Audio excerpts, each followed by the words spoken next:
Salut à toutes et à tous, je suis Jean Fils-Aimé, docteur en théologie, historien et vaudouologue, content de vous accueillir à cette capsule hebdomadaire où l'on répond à une question. Cette semaine, nombreuses sont les auditrices, nombreux sont les auditeurs qui veulent savoir d'où viennent les églises adventistes du 7e jour et surtout quelles sont les croyances fondamentales qui les caractérisent.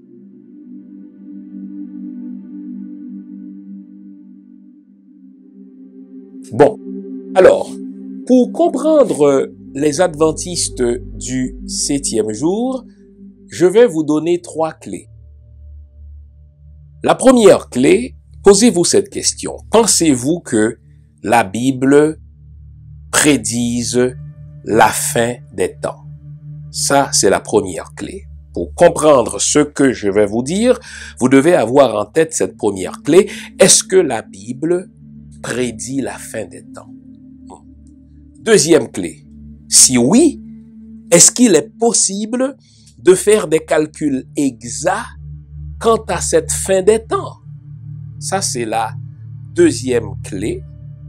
Et troisième clé pour comprendre les adventistes, mais qu'est-ce qui va se passer au retour de Jésus-Christ? Ça, ce sont les 3 clés qui vont nous permettre de comprendre les hauts et les bas de ce mouvement de réveil qui a débuté au 19e siècle et qu'on appelle les églises adventistes. Alors, pour comprendre le mouvement des églises adventistes, il faut donc avoir ces 3 clés en tête.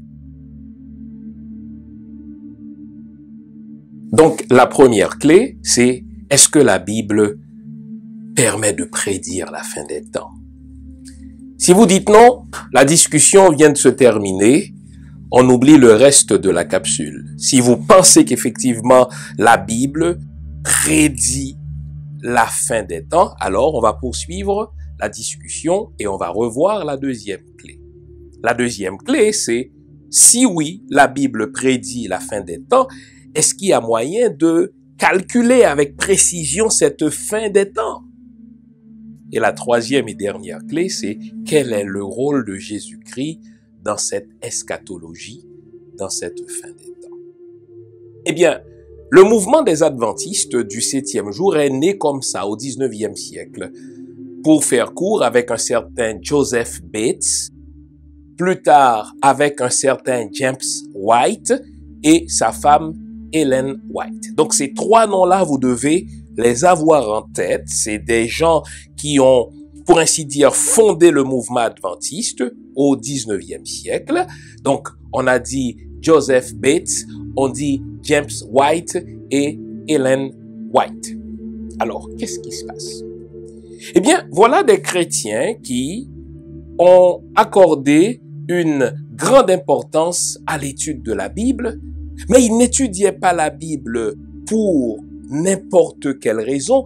Ils étudiaient la Bible dans le but de prédire la fin des temps. Et c'est ainsi donc que ce groupe de gens, dans ce mouvement de réveil-là, était assidu à étudier la Bible, en particulier les livres prophétiques de l'Ancien Testament, le livre de Daniel, pour essayer de préciser la fin des temps tel que le prophète Daniel en parle. Les fameux 2300 jours au terme desquels il se passerait quelque chose qu'on qualifierait de fin des temps. Eh bien, les premiers adventistes, les premiers étudiants de la Bible dans ce mouvement de réveil ont fait une équation simple. Ils disent, écoutez, dans la Bible, un jour égale 1000 ans. Donc, si un jour égale 1000 ans, on n'a qu'à prendre les 2300 jours de la prophétie du prophète Daniel, multiplier ça par 1000 pour qu'on arrive à une date précise de la fin des temps qui correspond au retour de Jésus-Christ. Et vous savez quoi?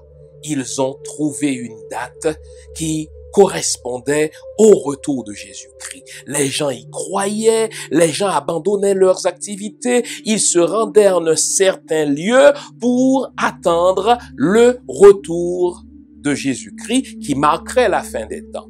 Et c'est d'ailleurs de là que leur vient le mot adventiste.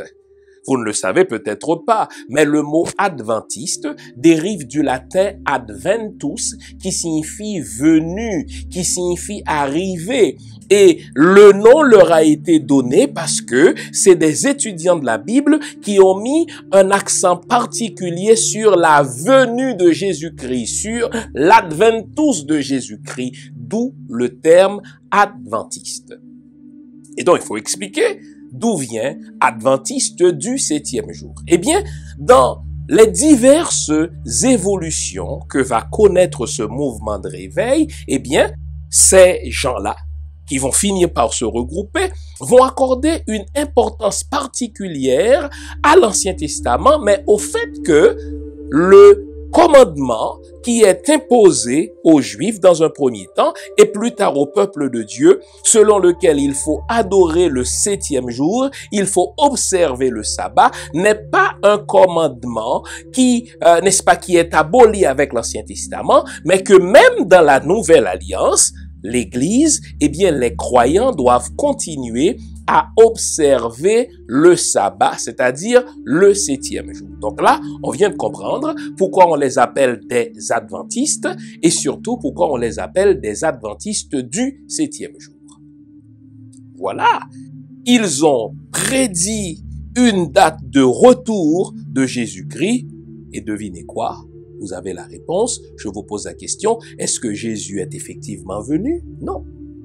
Jésus n'est pas venu. Et logiquement, on aurait dû se dire, écoutez, tous qui croyaient à cette date comme étant la date à laquelle Jésus-Christ allait revenir, devraient, n'est-ce pas, prendre les jambes à leur cou, aller se cacher? Non.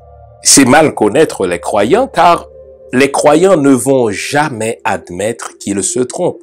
Ils vont recalibrer leur discours théologique, ils vont recalibrer leurs croyances pour expliquer autrement cette fameuse date. Alors, ils ont fait une trouvaille.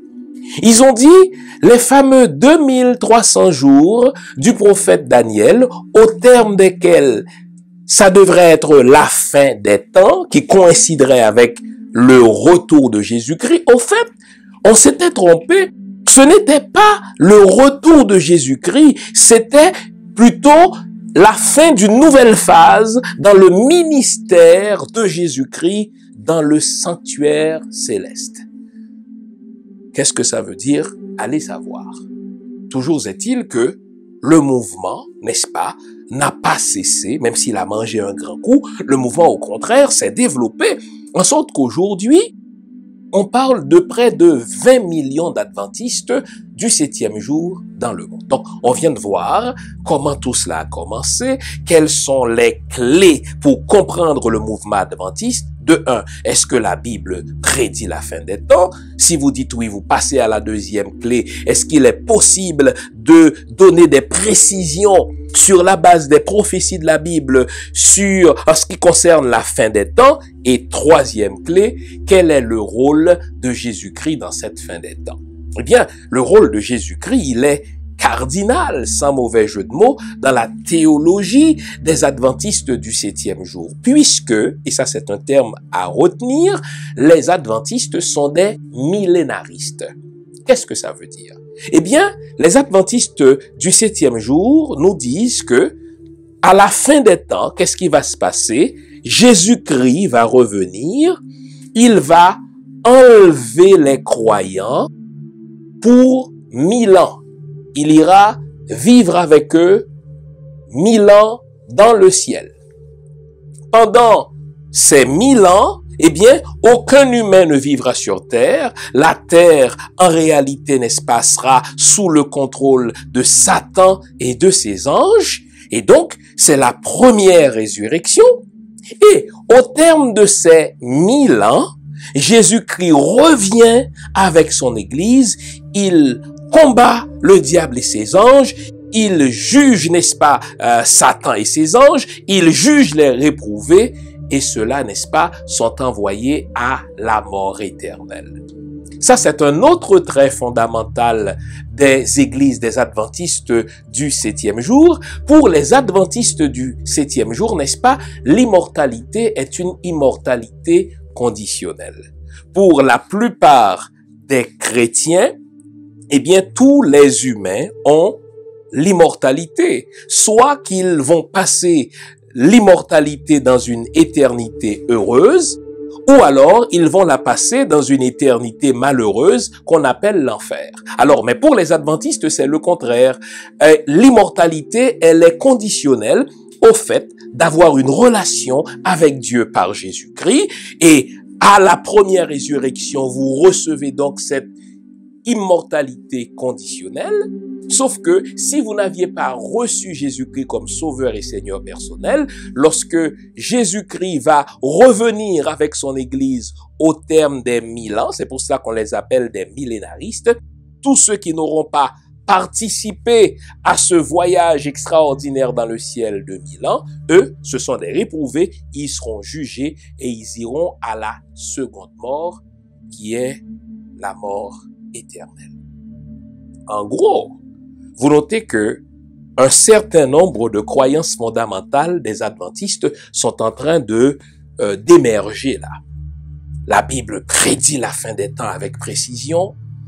Et si on comprend bien les prophéties, on peut dire exactement vers à peu près quel moment ça va être la fin des temps. Et Jésus-Christ remplit un rôle fondamental dans cette fin des temps, puisqu'il va amener avec lui son Église, les fameux restes qui sont restés fidèles, qui ont résisté à l'apostasie. Et c'est au terme de ces 1000 ans qu'ils vont revenir vivre pour l'éternité dans le paradis. Là, on parle de paradis terrestre, c'est-à-dire une nouvelle terre où il n'y aura pas de péché, une nouvelle terre où il n'y aura pas de souffrance. Quant aux autres, n'est-ce pas, ils vont tout simplement mourir d'une mort éternelle, c'est-à-dire une relation, pour n'avoir pas eu de relation avec Dieu.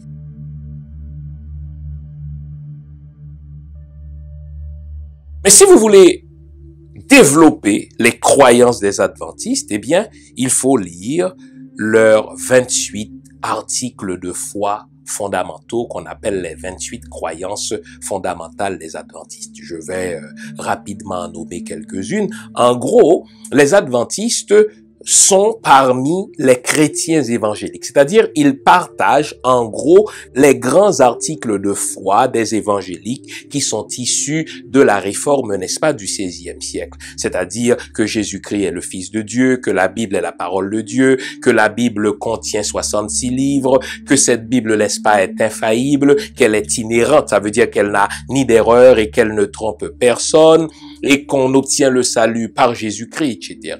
Sauf que, contrairement à la plupart des évangéliques, pour un adventiste du 7e jour, il faut observer le sabbat, car si on n'observe pas le sabbat, eh bien, on désobéit à une loi de Dieu, et si on obéit à la loi de Dieu, eh bien, on n'est pas sauvé, parce que même si c'est par Jésus-Christ qu'on obtient le salut, mais ce Jésus n'est pas venu, nous disent les adventistes, pour abolir la loi, mais pour l'accomplir, il faut observer, n'est-ce pas, le commandement qui nous invite à observer le sabbat, c'est-à-dire le 7e jour. Par observance du sabbat, qu'est-ce que les adventistes du 7e jour entendent précisément ce que pensent les Juifs? En réalité, j'aime à dire à mes amis adventistes, au fait, vous êtes des Juifs du Nouveau Testament. Au fait, un adventiste du 7e jour se voit vraiment dans la peau d'un juif. Il dit, écoutez, comme Yahweh avait demandé au peuple juif d'observer le Shabbat, le 7e jour, c'est en ce jour-là qu'il faut adorer. Donc, c'est pour ça qu'ils n'adorent pas le dimanche. Mais pour eux, vraiment, le jour du sabbat, entre le lever du soleil jusqu'à son couchant, et parfois même depuis la veille, parce qu'il faut préparer le sabbat, aucune activité humaine. Et les vrais de vrais, là, ils ne vont pas répondre au téléphone, c'est sûr qu'ils ne vont pas travailler. Moi, je connais des adventistes qui ont amené leur patron en cours parce qu'ils refusent de travailler le samedi, y compris même ceux qui travaillent dans le domaine de la santé. Beaucoup d'entre eux ont été déboutés en cours dans des états de droit, mais ils font quand même toutes sortes de tentatives pour éviter de travailler parce que le jour du sabbat est un jour consacré au repos et à l'adoration du Seigneur. Ils ne touchent pas à l'argent. Bon, vous savez que partout où il y a l'homme, il y a l'hommerie. eh bien, dépendamment de l'offre, mais en général, ils ne vont pas toucher à l'argent, ils vont vraiment se consacrer à l'adoration, au repos, le jour du Shabbat. Eh bien, qu'est-ce qu'on fait le dimanche pour un adventiste? Eh bien, le dimanche est un jour ordinaire. C'est vrai que c'est le jour du Seigneur, c'est le jour auquel Jésus fut ressuscité dans les mythes, n'est-ce pas, chrétiens, dans les mythes évangéliques, mais pour un adventiste du 7e jour, il n'y a pas de commandement qui demande aux chrétiens d'adorer le dimanche. Il y a, oui, une tradition qui s'est établie tranquillement depuis le 1er siècle et selon laquelle, eh bien, l'Église se réunissait le dimanche, mais un adventiste vous dira que le dimanche n'est pas un nouveau sabbat. Le dimanche ne remplace pas ce commandement de l'Ancien Testament qui nous rappelle que comme Dieu avait créé l'univers en 6 jours et qu'il s'est reposé le 7e jour, eh bien, la vraie Église, la véritable Église, les véritables chrétiens doivent eux aussi observer le sabbat. Mais de manière plus précise encore que les évangéliques, ils croient qu'ils finissent par déterminer une période au terme de laquelle on peut savoir exactement à quel moment Jésus-Christ va revenir si on comprend les prophéties. Voilà pourquoi les adventistes du 7e jour accordent beaucoup d'importance aux livres prophétiques. Ils veulent étudier les prophéties pour savoir ce qui va se passer à la fin des temps. Les adventistes du 7e jour se démarquent aussi en ce que, comme d'autres évangéliques, ils croient en la séparation de l'Église et de l'État, ils croient en la liberté religieuse, n'est-ce pas, la liberté de conscience, pourvu que cela se fasse dans le cadre de la loi de l'État, parce que toute autorité vient de Dieu. Mais les adventistes accordent aussi beaucoup d'importance à ce qu'on appelle la gestion des dons que le Seigneur nous fait. La gestion des dons que Dieu accorde aux humains. Dieu vous accorde un corps, eh bien les adventistes du 7e jour vont mettre beaucoup d'accent sur le fait que vous devez prendre soin de ce corps par une bonne alimentation, éviter certains repas, éviter certains aliments, suivre, n'est-ce pas, une certaine diète. Et généralement, ils vont se référer à ce qu'on retrouve dans l'Ancien Testament, comme par exemple ne pas consommer le porc. Et ils vont trouver des raisons scientifiques au fait que dans l'Ancien Testament, quand Dieu avait dit de ne pas manger le porc, c'était pas seulement pour une question de pureté rituelle, il y avait des raisons scientifiques parce que dans le porc, on trouve tel ou tel ingrédient qui ne convient pas au corps. Grand bien leur soit. Eh bien, les adventistes du 7e jour aussi accordent beaucoup d'importance à la gestion d'autres dons que Dieu nous fait. Votre argent, comment vous le gérez? N'est-ce pas? L'environnement, comment vous le gérez? Les adventistes du 7e jour accordent aussi beaucoup d'importance à la notion de famille. La famille, elle est importante dans la théologie, n'est-ce pas, de l'Église des adventistes du 7e jour, car la famille, elle est, n'est-ce pas, une institution sacrée aux yeux des adventistes du 7e jour, puisque la famille, le mariage, le couple, n'est-ce pas, ce sont des dons que Dieu fait aux humains. Historiquement, le style de gouvernance qu'on retrouvait dans les églises adventistes, c'était un style de gouvernance qu'on appelle une gouvernance presbytérale. C'est-à-dire, historiquement, les églises adventistes du 7e jour sont gérées par un groupe d'anciens, dont le pasteur qui est lui-même un ancien. Mais ça peut se faire aussi différemment, puisque l'église adventiste du 7e jour s'adapte et s'ajuste, n'est-ce pas, au fur et à mesure qu'elle se développe et en fonction aussi des régions, des pays où elle se développe.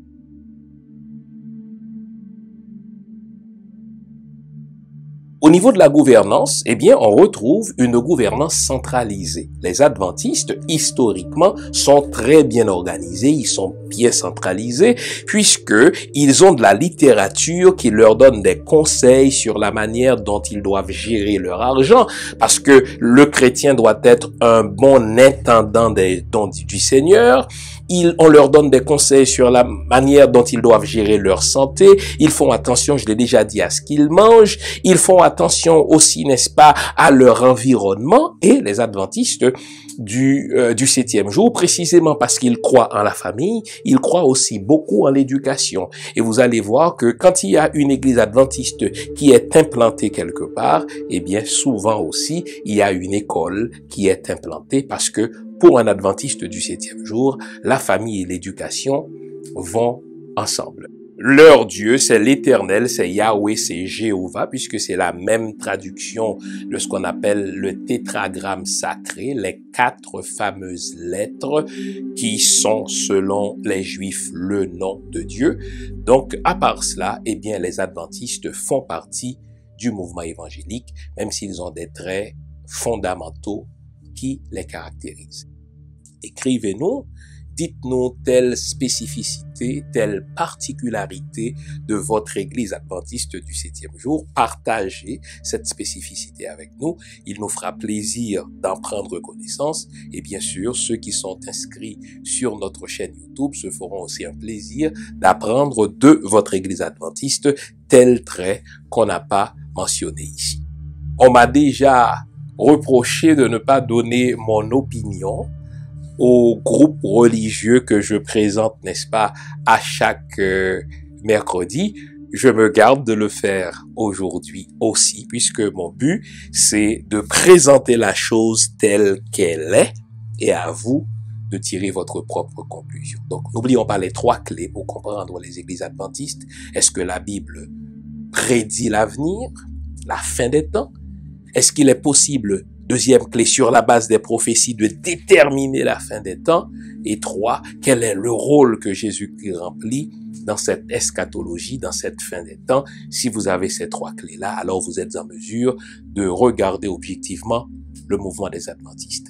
Dans une prochaine capsule, je tenterai maintenant de dresser un bilan partiel de ce que représentent les églises évangéliques, les églises protestantes dans nos paysages de pays noirs, pays africains, pays antillais, en Haïti en particulier. Et il faudra se poser la question, maintenant qu'on a toutes ces sectes-là, maintenant qu'on a toutes ces églises protestantes, ces églises évangéliques qui nous présentent Jésus, quel bilan, ne serait-ce que partiel, nous devons dresser de cela. Mais ça, ce sera pour une prochaine capsule. Je vous rappelle que je suis Jean-Fils Aimé, docteur en théologie, historien et vaudouologue. N'oubliez pas de liker, si vous aimez évidemment, de sharer, de partager dans vos réseaux respectifs, de vous abonner si ce n'est déjà fait, sinon d'inviter les autres à le faire. On garde le moral, car tant que va le moral, tout va. On est ensemble. À la semaine prochaine. Au revoir.